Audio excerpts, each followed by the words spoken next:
Chang is back. So, ang gagawin nating vlog for today is watching scary stories while nagmumukbang. Kumakain. Ito yun. Hindi naman siya totally mukbang kasi konti lang siya. Yes. Ito yun. Hindi naman siya totally mukbang kasi konti lang siya. Yes. At ito lang po siya, isang plate. Barbecue. So, yan. Kinakabahan na ako, Start na guys. natin. Ready na kami ng una.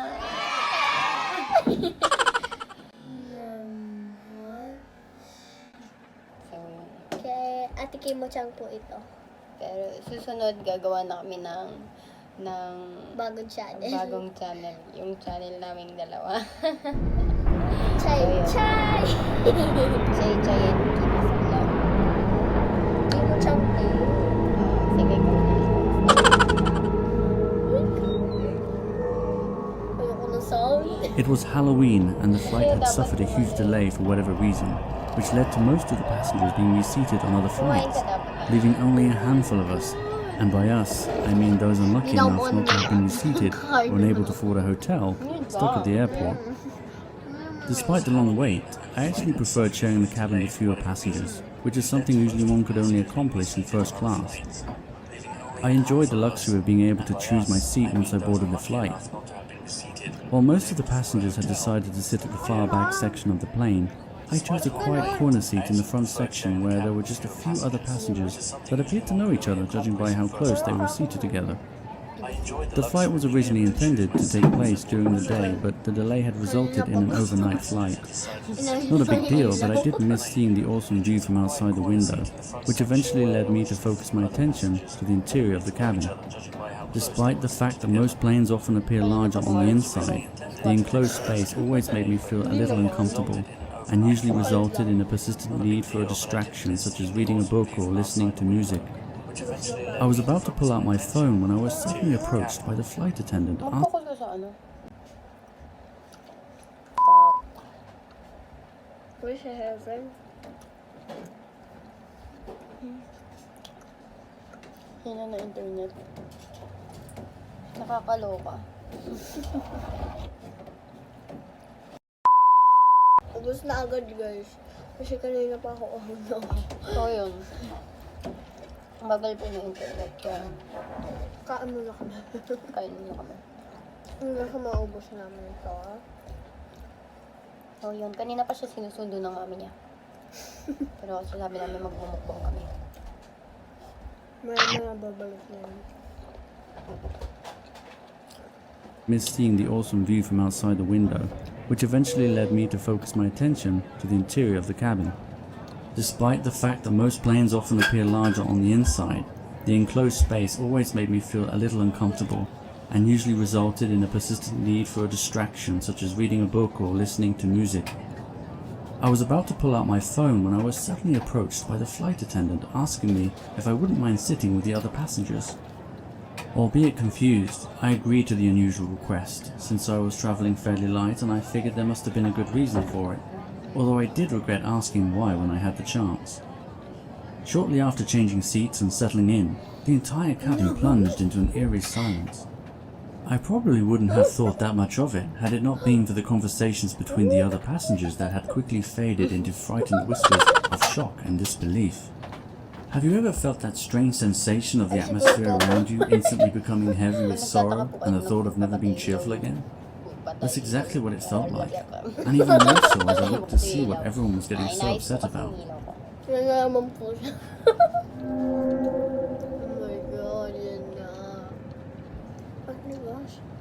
I couldn't quite believe my eyes at first, and the notion of sharing a small cabin with a dead person for the remainder of the flight was extremely unsettling.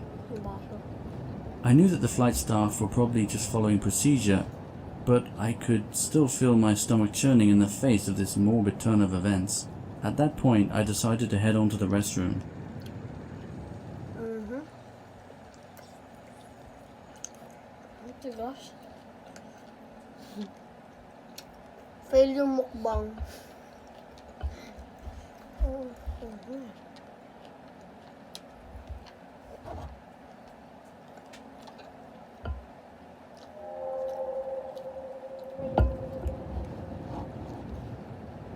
I eventually ended up just taking a breather and telling myself to get a grip.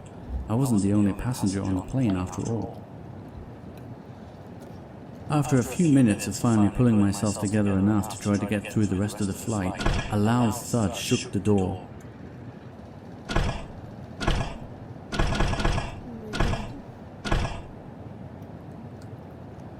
Suddenly, the banging stopped and all I could hear was my elevated breathing. Ate! Kaya mo ako pinapapa ko siya, no? Nagulat ako kasi. Nag-loading. Hello! Eventually, I felt less safe alone, locked inside the restroom and outside with the rest of the passengers. So I waited just a few minutes before cautiously opening the door. Oh my God. Oh, makagulat. Nagulat talaga ako. Hindi nga nung mabulunan. I couldn't see any sign of danger as I peered through the gap in the door. Naiinis ako. Bagay yung internet. Dahil pala sa loading, naiinis siya. Kala ko, I peered through the gap in the door and prepared to vacate the restroom. Just as I was about to discreetly return to my seat, the same flight attendant from before appeared out of nowhere, almost hitting me with the service trolley. It looked like she had just finished serving fresh beverages to some of the passengers, and I remember thinking how strange it was that she appeared oblivious to the loud banging on the restroom door that had occurred just moments prior. She remained completely speechless, and there was something off about the way she looked at me. animation. You know that weird stare you give someone when you suspect that they're onto you for whatever reason? I eventually broke eye contact and she continued down the aisle to serve drinks to the rest of the passengers.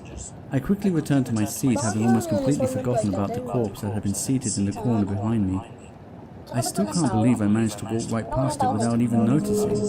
I guess I was still a little distracted by the fact that none of the other passengers appeared to have heard the loud banging on the door either. Nasaan? Ulo! Perhaps it wasn't as loud as I remember. Yung flight attendant yun. Loading.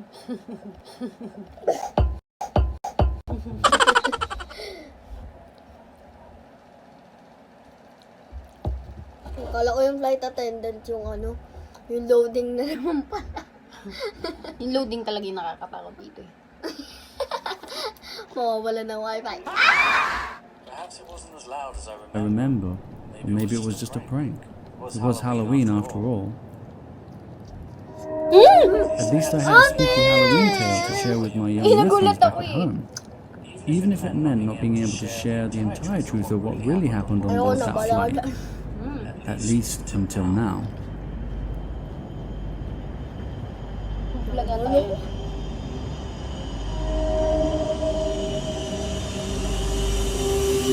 Ala. Ah, ala. Ay, Hindi lahat ng ano, kasama niya sa plane. oh my God. Ano ba yun? Tapos na. Yun na yun. Siya pa? Huwag na, iba naman. Iba naman tayo, nakakatawa naman. Nagulat Try not ako. to laugh. Try Ay, not to laugh. yun. Mas gusto ko yun. Pero, ayun. Magsusunod na video na lang kami. Okay. Bye! Ay, magbababay na ba tayo? So, ayun. Kung bago kayo sa channel ko, just click the subscribe button. Yun. And yung maliit na notification bell para ma-notify kayo sa next vlog. Bye-bye! Hey!